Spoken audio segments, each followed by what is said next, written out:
جی ناظرین السلام علیکم، اور آج 3 سٹوریز پر بات کرنی ہے۔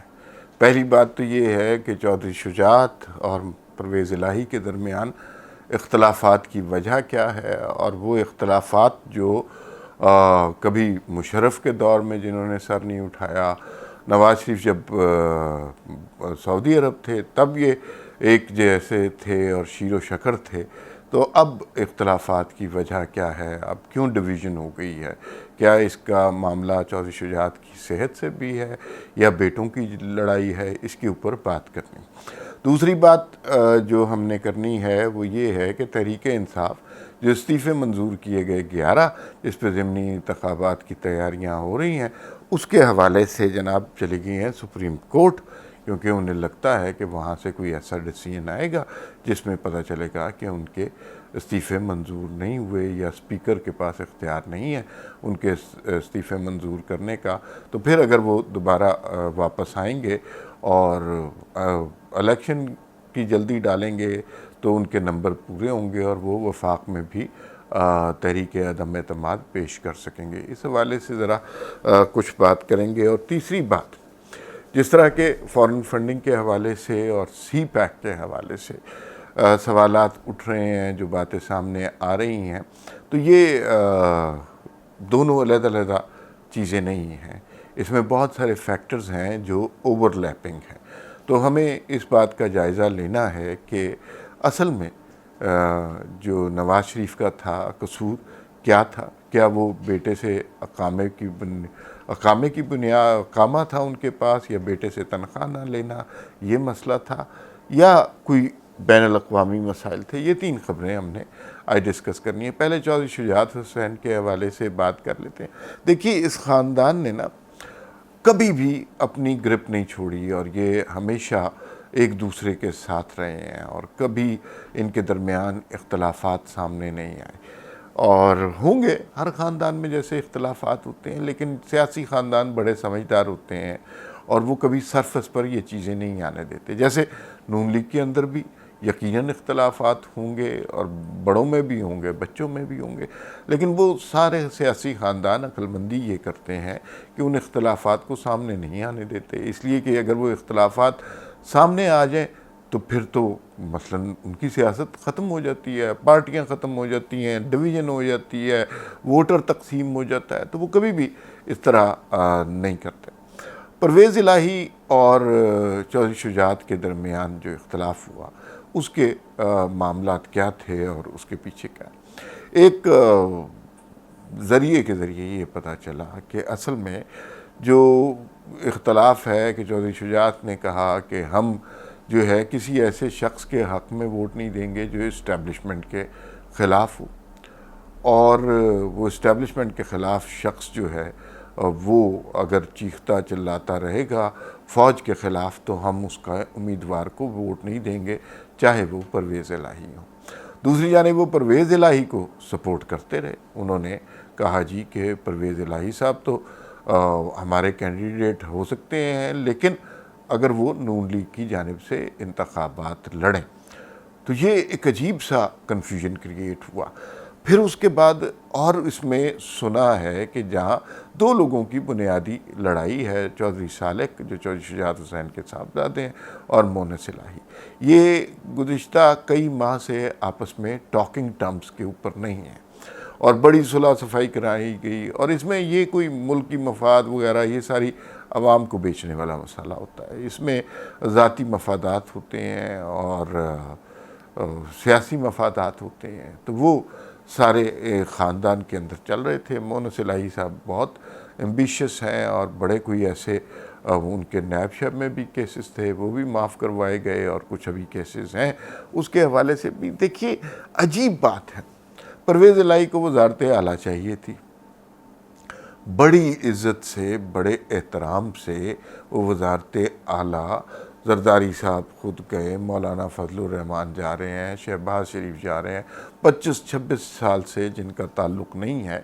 وہ دوبارہ اکٹھے ہو رہے ہیں، دعائے خیر ہو رہی ہے، مٹھائیاں کھائی جا رہی ہیں، اور مقصد تو وزارت اعلیٰ ہی تھی نا، وزارت اعلیٰ مل رہی تھی، لیکن شاید مقصد وزارت اعلیٰ نہیں تھی، مقصد عمران خان کے امیدوار کے طور پر وزارت اعلیٰ تھی۔ پھر وہ کہانی ہمیں بہت اچھی طرح پتہ ہے کہ رات کو چودھری پرویز الہی صاحب کو فون آیا، وہ چودھری شجاعت سے اجازت لیے بغیر چلے گئے، اور چودھری شجاعت کو کہ وہ تحریک انصاف کے چیئرمین عمران خان سے ملاقات کر رہے ہیں، یہ چودھری شجاعت کو ٹیلی ویژن کے ذریعے پتہ چلا، ورنہ تو اس طرح کی میٹنگ آپس میں ڈسکس کر کے معاملات طے کر کے آدمی جاتا ہے، لیکن ان کے ذریعے پتہ چلا، اور انہوں نے وہاں جا کر ان کی حمایت کر دی، جو کہ بنیادی طور پر سیاسی خانوادوں کے لیے غلط بات ہے۔ جو ریت روایت والے لوگ ہوتے ہیں، کوئی آپ کے گھر آئے، کوئی بات طے ہو جائے، کوئی معاہدہ ہو جائے، اور معاہدہ ریٹن نہیں ہوتا، زبانی کلامی اگر ہو جائے، اتنے بڑے بڑے لوگ آپ کے پاس آ رہے ہیں تو پھر بات ختم ہو جاتی ہے، پھر مزید تفصیلات کی ضرورت نہیں رہتی۔ لیکن پرویز الہی نے اس سے بغاوت کی، اس لیے کہ ان کا منصب وزارت اعلیٰ تو تھی، لیکن عمران خان کے امیدوار کے طور پر وزارت اعلیٰ تھی۔ ہم اس زمانے میں اس کو بے وقوفی سمجھتے رہے کہ یار یہ کیا بے وقوفی ہے، ادھر ساری پارٹیاں اکٹھی ہیں، حمزہ شہباز شریف کی اکثریت ہے، عمران خان کے بندے ملے ہوئے ہیں، لیکن وہ سب کچھ غلط ثابت ہوا۔ کچھ اور قوتیں ہیں جو پنجاب کے نظام کو چلا رہی ہیں، پھر کبھی ہم نے دیکھا کوئی حلف نہیں لے رہا، کوئی تماشے ہو رہے ہیں، کبھی اسمبلی میں مار کٹائی ہو رہی ہے، کبھی پرویز الہی وہ ہاتھ پہ پٹیاں باندھ کے ڈرامے کر رہے ہیں، وہ سارا سلسلہ ہم نے دیکھا، اور الٹیمیٹلی وہ جو غیر جمہوری قوتیں ہیں، پس پردہ قوتیں ہیں، جنہوں نے فون کیا تھا پرویز الہی کو، آج تک ان کا نام تو نہیں سامنے آ سکا، انہوں نے پرویز الہی کو وزیر اعلیٰ بنوا کر ہی دم لیا، اور وہ بنے بھی عمران خان کے ذریعے۔ اس عرصے میں سپریم کورٹ کی جتنی توہین ہوئی، 3 کا ٹولہ سامنے آ گیا، سب کچھ ہوا، لیکن پرویز الہی کو جس نے ٹپ دی تھی وہ جو ہے صحیح تھا، اس نے صحیح ٹپ دی تھی، اس نے کہا بھائی آپ ہی وزیر اعلیٰ بنیں گے، لیکن عمران خان کے امیدوار کے طور پہ۔ تو اس کا مطلب ہے جمہوریت، ووٹ گنتی، وزیر اعلیٰ، الیکشن کمیشن، یہ سب فروئی باتیں ہیں، وہ پیچھے سے آنے والا فون اور وہ ٹپ زیادہ امپورٹنٹ ہے۔ تو یہ پھر ان کے درمیان بات چیت کی، صلح صفائی کی کوشش بھی کی گئی، مونس الہی کے درمیان فون پہ ایک دفعہ رابطہ بھی ہوا، کوئی میسج بھی ہوئے، لیکن اب جو ہے معاملات ٹھیک نہیں ہو رہے۔ آج چودھری شجاعت حسین صاحب 5 بجے ایک پریس کانفرنس کر رہے ہیں، کیونکہ اب پارٹی نے یہ ڈیسائیڈ کیا ہے کہ وہ ان کو صدر کی حیثیت سے بھی ہٹا دیا جائے، یعنی وہ پارٹی کے سربراہ بھی نہیں رہیں گے۔ تو اس کا مطلب ہے کہ یہ لڑائی صرف ایک نشست کے لیے، ایک عہدے کے لیے نہیں تھی، یہ لڑائی اب خاندان کے اندر بالکل مار کٹائی تک پہنچ گئی ہوئی ہے، اور اب چودھری شجاعت، ان کے بچوں کا وجود پولیٹیکلی ختم کیا جائے گا۔ تو اس کا مطلب ہے کہ وہ کاف لیگ میں ایک فیکشن بنے گا، چودھری شجاعت گروپ بنے گا، کیونکہ یہ سرفیس ہو رہی ہیں باتیں کہ چودھری شجاعت کو اب پارٹی کی سربراہی سے الگ کیا جا رہا ہے، تو ان کے بچے اور یہ سب کچھ، یہ معاملہ زیادہ دیر تو نہیں چلے گا، تو اس کے اندر ایک گروپ ڈیوائیڈ ہوگا۔ 5 یہ جنرل مشرف نے یہ پارٹی کو اتنا بوسٹ دیا تھا، کبھی ان کی 60-70 سیٹیں ہوا کرتی تھیں، اب 5 سیٹیں ہیں، اس کے اندر بھی ڈیوائیڈ ہو جائے گا، اس کے اندر بھی ڈیوائیڈ ہو جائے گا، 2-2 2.5 سیٹیں ان کی رہ جائیں گی، لیکن اس کے باوجود وہ ایک فون کی وجہ سے وزیر اعلیٰ منتخب ہو چکے ہیں، جو کہ اس ساری سیاست کا، اس ساری جمہوریت کا، اس سارے انصاف کا، اس سارے انتخاب کا بہت بڑا المیہ ہے۔ یہ تو پہلی سٹوری ہو گئی چودھری شجاعت حسین کے حوالے سے۔ آج پتہ نہیں وہ کیا بات کرتے ہیں، ظاہر ہے مجھے لگ رہا ہے، میں نے 1-2 ذریعوں سے بات کرنے کی کوشش کی، لیکن بات ابھی ہوئی نہیں، تھوڑی دیر تک پتہ چل جائے گا کہ وہ اپنی ناراضگی کا اظہار کریں گے، وہ بتائیں گے کہ میں پارٹی کا سربراہ ہوں، میں صدر ہوں، اور میں اپنے ہو سکتا ہے ارکان کو نااہل کر دیں، اس طرح کی کوئی بات ہی ہوگی، کیونکہ وہ اب تعلقات ٹھیک نہیں ہو سکتے جس نہج پہ پرویز الہی پہنچ گئے۔ دوسری خبر کی جانب پہنچتے ہیں۔ تحریک انصاف پہنچ گئی جناب استعفوں کے خلاف، جو اسپیکر قومی اسمبلی نے منظور کیے، وہ استعفوں کے خلاف پہنچ گئی سپریم کورٹ میں۔ اس کی کیا وجوہات ہیں اور کیا اس کے پیچھے ہو رہا ہے؟ تو وہ ہمیں سمجھ آنی چاہیے۔ 11 استعفے منظور کیے، 9 سیٹیں تو ریگولر سیٹیں تھیں، 2 سیٹیں مخصوص نشستیں تھیں، اس میں سے کچھ کے پی کے میں تھیں اور کچھ کراچی میں، کچھ پنجاب میں نشستیں تھیں، اور اسپیکر نے منظور کر لی۔ منظور کرنے کی وجوہات یہ تھیں کہ تحریک انصاف کسی سٹیج پر آ کر قومی اسمبلی میں عدم اعتماد پیش کرنا چاہے گی، تو وہ جب عدم اعتماد پیش کرنا چاہے گی اس وقت ان کے نمبر پورے نہ ہوں۔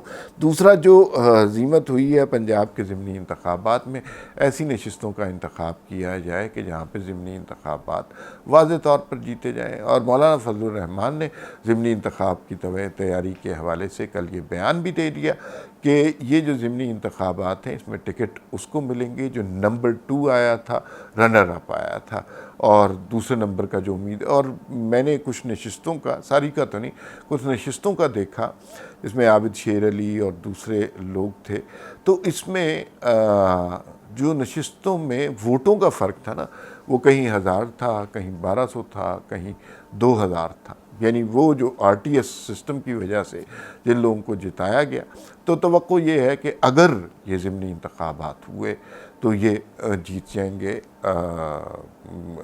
حکومتی اتحاد، اور ان کی اسمبلی میں 11 سیٹیں اور ہو جائیں گی، جو نمبر گیم میں بہت کام کی چیزیں ہیں۔ دوسری جانب تحریک انصاف کو اب فکر پڑ گئی ہے، وہ جو نعرے مارتے تھے کہ ہم استعفے دے دیں گے، ہم چوروں ڈاکوں کے ساتھ بیٹھے نہیں رہیں گے، اب انہیں فکر پڑ گئی ہے بھائی کہ ہمیں تو اب نمبر گیم چاہیے، اب تو پھر وہ قوتیں ہمارے ساتھ آ رہی ہیں، اگر وہ پنجاب میں حکومت دلوا سکتی ہیں تو سینٹر میں بھی کچھ نہ کچھ بن ہی سکتا ہے، اور پھر ہم فٹافٹ الیکشن کرا کے نومبر والا ڈیسیژن کریں گے، تو اس کے لیے تیاریاں پھر شروع ہو گئی ہیں۔ اچھا، جب انہوں نے استعفے دیے تو مطلب پبلک کنزمپشن کے لیے تو یہ تھا کہ ہم نے استعفے دے دیے، ہم چوروں ڈاکوؤں کے ساتھ بیٹھیں گے نہیں، اس کے باوجود سارے جو پرکس ہیں اسمبلی کے وہ لے رہے ہیں، جو ان کے ہاسٹلز ہیں، ایم این ایز ہاسٹل، اس کے اوپر قبضہ کیا ہے، تنخواہ ایک دن نہیں کسی نے واپس کی کہ یہ تنخواہ ہم تو استعفے دے چکے ہیں، ہم کیسے آپ کی تنخواہیں لے سکتے ہیں، یہ بالکل اس طرح کا کوئی کام نہیں ہوا، تنخواہیں پوری کی پوری لے رہے ہیں، پرک سارے کے سارے لے رہے ہیں، لوگوں کو یہ بے وقوف بنایا ہوا ہے کہ ہم نے استعفے دے دیے ہیں۔ تو استعفے دینا اتنا سہل نہیں ہے۔ اب تھوڑی تھوڑی انہیں کوئی خبریں آنے لگ گئی ہیں، کوئی ادھر ادھر سے کان میں بات پڑنا شروع ہو گئی ہے کہ نومبر والا ڈیسیژن آپ اگر کریں تو کیا کریں گے، تو وہ اس کے لیے تیاریاں شروع ہو سکتی ہیں۔ جس طرح ہم نے پنجاب میں عدل کا قتل دیکھا ہے، انصاف کا قتل دیکھا ہے، ہو سکتا ہے اسی طرح کی کوئی کارروائی ہم سینٹر میں بھی دیکھیں، اور سینٹر میں یہ استعفے ظاہر ہے سپریم کورٹ میں چلے گئے، سپریم کورٹ میں کون سنے گا یہ فیصلہ، اب تو بچہ بچہ جانتا ہے، اور وہ ظاہر ہے 3 رکنی بینچ سنے گا، 3 رکنی بینچ ہی سنے گا نا، ظاہر ہے فل کورٹ تھوڑی بنایا جائے گا کہ یہ استعفے منظور ہوئے یا نہیں۔ کتنی دلچسپ اور فنی بات ہے، استعفے وہ دے چکے ہیں، اسپیکر نے منظور کر لیے ہیں، اب بحث یہ ہوگی کہ یہ استعفے منظور ہوئے ہیں یا نہیں، اور کوئی نہ کوئی قانونی نقطہ نکال کر اور کچھ کہہ کر یہ کہہ دیا جائے گا کہ نہیں یہ استعفے ٹھیک سے منظور نہیں ہوئے، تو پھر تحریک انصاف دوبارہ عدالتوں میں آ جائے گی تاکہ استعفے ٹھیک سے منظور۔ کس قدر احمقانہ نہج پر ہماری جمہوریت پہنچ گئی بھی ہے۔ تو وہ استعفوں والی کہانی مجھے لگتا ہے اس کا یہی حال ہوگا۔ اسی طرح کچھ لوگ بہت زیادہ خوش گمان ہیں کہ فارن فنڈنگ کا کیس آ جائے گا۔ اب آخری سٹوری کی جانب پڑھتے ہیں، فارن فنڈنگ اور نواز شریف کا اصل قصور کیا تھا۔ فارن فنڈنگ کے حوالے سے لوگ بہت خوش گمان ہیں کہ جناب فارن فنڈنگ آئے گی اور یہ عمران خان کو تباہ و برباد کر دے گی اور تہس نہس کر دے گی، اور یہ پارٹی ختم ہو جائے گی، یہ فاشزم ختم ہو جائے گا۔ ایسا کچھ نہیں ہونے والا، مجھے نہیں لگتا ایسا کچھ ہوگا، اس لیے کہ جن لوگوں نے اس لاڈلے کو پالا ہے، سیاستدانوں کو، باقی جمہوری جماعتوں کو گالیاں دینے کے لیے، وہ اب پال کر اس طرح تھوڑی چھوڑ دیں گے، ابھی بھی اس میں کچھ جوس، کچھ میٹ باقی ہے، تو وہ آرام آرام سے ابھی کھیلیں گے عمران خان کے ساتھ اور ان کو تھریٹ کے طور پر ضرور رکھیں گے، تو ہوگا جناب یہ کہ عمران خان صاحب فارن فنڈنگ کیس سامنے آئے گا، فارن فنڈنگ کیس کا فیصلہ آ جائے گا، اس کے نتیجے میں ایک تو ان کے اثاثے ضبط ہو جائیں گے، اثاثے ضبط ہوں گے، پارٹی جو ہے وہ کالعدم قرار پائے گی۔ اس کا بڑا آسان سا حل ہے کہ وہ نیا نام رکھیں گے، تحریک انصاف پاکستان ہے تو پاکستان تحریک انصاف رکھ لیں، تو یہ یا پاکستان تحریک انصاف ہے تو تحریک انصاف پاکستان رکھ لیں، اتنی سی چینج کرنی ہے، بلہ نہیں تو وکٹ نہیں تو بال، یہ اس کا انتخابی نشان ہو جائے گا۔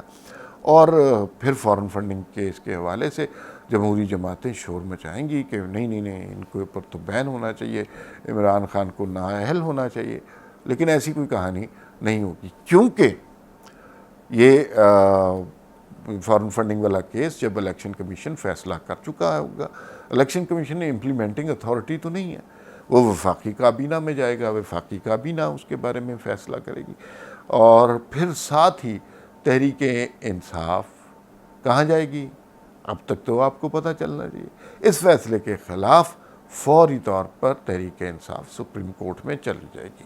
اب اچھے بچوں کی طرح بتائیں کہ تحریک انصاف فارن فنڈنگ کے فیصلے کے حوالے سے جب جائے گی تو پھر اس کے بعد سپریم کورٹ میں کتنے رکنی بینچ اس کو سنے گا؟ ہاں، 3 رکنی بینچ اس کو سنے گا۔ اس میں کون کون ہوں گے یہ نام بھی آپ کو پتہ ہے، وہ کیا فیصلہ کریں گے یہ تو آپ کو سب سے پہلے پتہ ہے۔ تو فارن فنڈنگ کیس کے جو اثرات اور نتائج ہم سوچ رہے ہیں کہ اچانک ہی کوئی بہت بڑا انقلاب آ جائے گا، ایسا کچھ بھی نہیں ہوگا۔ اب آخری بات کی طرف بڑھتے ہیں۔ آخری بات یہ ہے کہ فارن فنڈنگ سے ریلیٹڈ ہی ہے، فارن فنڈنگ میں بڑے انکشافات سامنے آئے ہیں، اور اس میں پتہ یہ چلا کہ جنرل شجاع پاشا انڈینز کے بزنس مین کے ساتھ مل کر، عارف نقوی اور عمران خان، انہوں نے مل کر فنڈنگ ارینج کی۔ عمران خان اتنے شامل نہیں تھے، اور کتنے $2 ملین فنڈنگ سے عمران خان کو کی گئی، اور اس کے نتیجے میں انہوں نے اس ملک کی سیاست کا، جمہوریت کا بھرکس نکال دیا۔ 4 سال اقتدار میں بھی رہے، کیا بھی کچھ نہیں، اور پھر بھی سوشل میڈیا پہ انویسٹمنٹ کی وجہ سے بہت پاپولر ہیں۔ تو کیا وجہ ہے کہ نواز شریف کو نکالا گیا تھا اور عمران خان پر انٹرنیشنل کمپنیاں، بزنس مین، ممالک انویسٹ کر رہے تھے؟ اگر ہم دوبارہ ساری تاریخ کی طرف جائزہ لیں تو نواز شریف کو کیا اقامہ اتنا بڑا جرم تھا؟ بیٹے سے تنخواہ نہ لینا اتنا بڑا جرم تھا کہ انہیں نکالا جائے؟ کیا نواز شریف نے کوئی کرپشن کی تھی؟ کیا وہ کسی اخلاقی جرم کا ثابت ہوا تھا؟ کیا نواز شریف نے ملک سے غداری کی تھی؟ کیا نواز شریف نے پاکستان بیچ دیا تھا؟ کیا نواز شریف نے پاکستان کے جو مفادات ہیں ان کو کہیں ٹھیس پہنچائی تھی؟ کیا نواز شریف نے کوئی کرپشن کی تھی؟ تاریخ ہمیں یہ بتا رہی ہے ان میں سے تو کوئی بات صحیح نہیں ہے۔ میں بہت سوچ سمجھ کے اور حالات کا جائزہ لینے کے بعد ایک نقطے پہ پہنچا، نواز شریف کا واحد قصور جو ہے وہ سی پیک تھا، اور کوئی وجہ نہیں تھی نواز شریف کو نکالنے کی۔ بڑے اچھے تعلقات تھے ان کے بھی اسٹیبلشمنٹ کے ساتھ، لیکن ایک موقع آیا جب نواز شریف نے ایک بزنس ڈسیژن کیا ملک کی خاطر، اور وہ یہ کہ ہم امریکن استبداد سے نکلیں، ہم چائنا کے کیمپ میں جائیں، اور جو چائنا کی طرف سے جو ان کا روڈ کا بلڈر روڈ والا پروجیکٹ تھا، اس میں جتنی انویسٹمنٹ آ رہی تھی، یہ فگر آپ یاد رکھیے، $46 بلین، $46 بلین کی انویسٹمنٹ ہونی تھی، اور وہ انویسٹمنٹ پاکستان میں ہو جاتی تو ہمارے جیسے بھوکے ننگے ملک کا تو مقدر ہی بدل جانا تھا۔ سڑکیں ہونی تھیں، الیکٹریسٹی ہونی تھی، ڈیمز ہونے تھے، اور پھر اس میں عجیب و غریب جیسے ہی عمران خان، تو وہ نواز شریف نے شروع کیا، اور وہ جب شروع ہو گیا تو امریکنز اور انٹرنیشنل پاورز کو خطرہ محسوس ہوا کہ یہ بھوکے ننگے لوگ تو صاف ستھرے کپڑے پہن کے، اچھا خوراک کھا کے، یہ تو ہمارے مقابلے میں آنے کی کوشش کریں گے. اس زمانے میں واقعی یہ بات ہو رہی تھی کہ پاکستان کی اکانومی جو ہے وہ دنیا کی 20 اکانومیز میں آ جائے گی، اور لیکن نہیں آنے دیا گیا، اور ایک پورا سسٹم چلایا گیا. نواز شریف کو اس طرح مطلب اٹھا کر باہر پھینک دیا گیا، کوئی وجہ نہیں، عدالتوں سے فیصلے لے لیے گئے. اور یہ پھر اس کے بعد عمران خان کی حکومت آئی، جہاں رزاق داؤد صاحب نے پہلے دن ہی آ کے کہا کہ نہیں بھائی نہیں، ہم اس کو 1 سال تک روکنا چاہتے ہیں. پھر چائنیز پریزیڈنٹ کو نہیں آنے دیا تھا دھرنے والے دنوں میں، کیونکہ پھر وہ سی پیک کے حوالے سے ہی آ رہے تھے. پھر اس کے بعد جو کچھ فواد چودھری کی اسٹیٹمنٹ کے کھا گئے لوٹ کے، مراد سعید کی اسٹیٹمنٹس بہت زیادہ تھی کہ تباہ کر دیا ملک اور کھا لیا، اور وہ کنٹروورشل کر دیا. پھر پرویز خٹک صاحب نے ایک نیا رولا ڈال دیا، مشرقی روٹ کیا ہے، مغربی روٹ کیا ہے، اس طرح کی. او بندہ خدا، پاکستان میں انویسٹمنٹ آ رہی تھی، کوئی پاکستان کو پیسے دینے کو تیار نہیں تھا. $46 بلین پاکستان میں چائنا انویسٹ کرنا چاہ رہا تھا، تو ہمیں تو شکر ادا کرنا چاہیے تھا، لیکن نہیں. اب اس کے پیچھے چھپے ہوئے کردار کون تھے؟ 2014 کا دھرنا، 2011 کے جلسے کون کروا رہا تھا؟ جنرل ظہیر الاسلام کروا رہے تھے. فارن فنڈنگ کے حوالے سے جو میٹنگز ہو رہی تھیں وہ کون کر رہا تھا؟ وہ سابق DGI شجاع پاشا کر رہے تھے، جن کو اسی عرب نے فوری طور پر جیسے وہ ریٹائر ہوئے امارات میں نوکری دے دی گئی، اور انہیں کوئی غرض نہیں پاکستان کیا ہے، چل رہا ہے نہیں چل رہا. وہ اپنی نوکری اپنا کام کر دیا، ڈیلیور کیا، سلوٹ مارا، پاکستان سے بکسا پیک کیا اور چلے گئے. تو ایک کیریکٹر ظہیر الاسلام، دوسرا کیریکٹر شجاع پاشا، تیسرا کیریکٹر سی پیک کا ہیڈ کس کو بنایا گیا؟ سی پیک کا ہیڈ عمران خان نے آتے ہی عاصم سلیم باجوہ کو بنایا، جنہوں نے کرپشن کی انتہا کر دی، اور وہ بہت سارا پیسہ، اور وہ پاپا جان احمد نورانی کی سٹوری اور سارے ثبوت، کچھ نہیں ہوا. بکسا پیک کیا، امریکہ روانہ، تباہی بربادی بھاڑ میں. اچھا کوئی کام نہیں ہوا سی پیک میں، اور ہمیں بیانات دیتے رہے سی پیک میں ہم نے اتنے کام کر لیے، اتنا کچھ کر لیا، کچھ نہیں ہوا. ابھی شہباز شریف صاحب سے ایک چائنیز نمائندے نے ملاقات کی، بڑی وہ ویڈیو وائرل ہوئی، اگر مجھے ملی تو میں اس ویلاگ میں شیئر بھی کر دوں گا. اس میں کہا گیا ہے، وہ کہہ رہے ہیں کہ 3 سال سے فیزیبلٹی مکمل پڑی ہے، اور جناب ہم پیسے بھی آئے ہوئے ہیں، کام آپ کی طرف سے نہیں شروع ہو رہا. تو عاصم سلیم باجوہ تیسرے کیریکٹر تھے اس انٹرنیشنل کانسپریسی. چوتھا کیریکٹر کون تھا؟ چوتھا کیریکٹر وہ تھا جس نے، اب عمران خان کی حکومت تھی تو الیجٹمیٹ، کوئی جائز حکومت تو نہیں تھی، تو اس ناجائز حکومت کو چلانا تھا. اس کے لیے کس کی خدمات حاصل کی؟ اس کے لیے جنرل فیض حمید کی خدمات حاصل کی. فیض آباد دھرنا کس نے کرایا تھا؟ وہ ہزار کے نوٹ کون تقسیم کر رہا تھا؟ وہ بلوائیوں کو اور فتنہ پھیلانے والوں کو اپنا بھائی کون کہہ رہا تھا؟ وہ جنرل فیض حمید تھے. پھر اس کے بعد سینٹ کے الیکشن میں، کیونکہ عمران خان صاحب تو کوئی سیاسی حقیقت نہیں ہے، وہ ایک متحدہ اتحاد کے 64 ووٹ تھے، اور دوسری جانب جو ہے 34-35 ووٹ تھے. اور اس وقت سنجے رانی صاحب بڑے ریلیکس تھے، انہوں نے کہا نہیں کوئی مسئلہ نہیں، جو ہمیں یہاں تک لائے ہیں وہ سنبھال لیں گے، اور انہوں نے سنبھال لیا. حاصل بزنجو جو امیدوار تھے، انہوں نے اس کے بعد کچھ کہا تھا، یہ چھوٹا سا کلپ دیکھ لیجئے، آپ کو خود سمجھ آ جائے گا. تو میں بالکل پریشان نہیں ہوں. آپ پریشان نہیں ہیں؟ میں بالکل پریشان. میں کیوں پریشان ہوں؟ رات عشائیے میں آپ کہہ رہے تھے کہ 64 لوگ آپ کے ہوں گے، تو یہ کہاں گئے 64 لوگ؟ کون لوگ ہیں؟ کھڑے نہیں تھے. تو یہ جب اندر گئے ہیں خفیہ رائے شماری میں، تو یہ کون لوگ ہیں 14 لوگ جو آپ سے یہ ٹوٹ گئے؟ جنرل فیض کے لوگ ہیں. جنرل فیض ISI کے چیف ہے، جانتے ہیں آپ؟ اس کے لوگ ہیں. یہ سسٹم کی ناکامی ہے کہ جیت ہے؟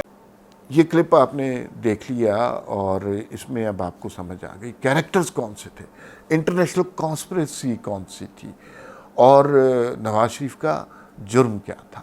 اور یہ جرائم کیا اب ختم ہو گئے ہیں؟ کیا اب انہیں چائنا سے سی پیک سے خوف زدہ خوف نہیں ہے.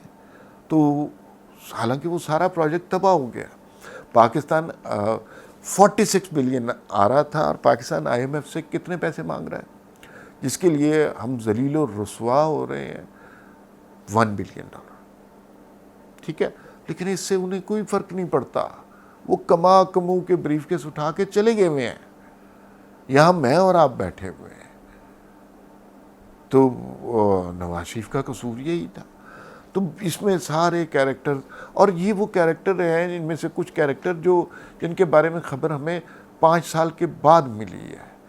تو اگلے 5 سال کے بعد جو ہمیں آج کے حالات کے بارے میں خبریں ملیں گی وہ کیا ہوں گی, اس پہ سوچنا چاہیے. ایک جرم ثابت ہوا نواز شریف کا, اور وہ سی پیک تھا, اور سی پیک سے پاکستان کی قسمت تبدیل ہو جانی تھی. لیکن ہمیں ٹھوکریں کھانے کے لیے, قرضہ مانگنے کے لیے, اور اسکول, ہسپتال, سڑکیں, ان کے لیے ترسنے کے لیے چند کرداروں نے انٹرنیشنل قوتوں کی مدد سے چھوڑ دیا, اور اس کا نتیجہ ہم بھگت رہے ہیں. لیکن یہ بھگتنا ابھی ختم نہیں ہوا.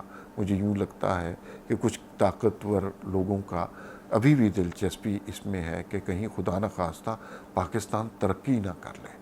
تو وہ ابھی بھی پروجیکٹ عمران خان کو کسی نہ کسی شکل میں چلانے کی کوشش کر رہے ہیں. دیکھتے ہیں آگے کیا بنتا ہے, لیکن it's a very sad situation. پھر ملاقات ہوگی. اللہ حافظ.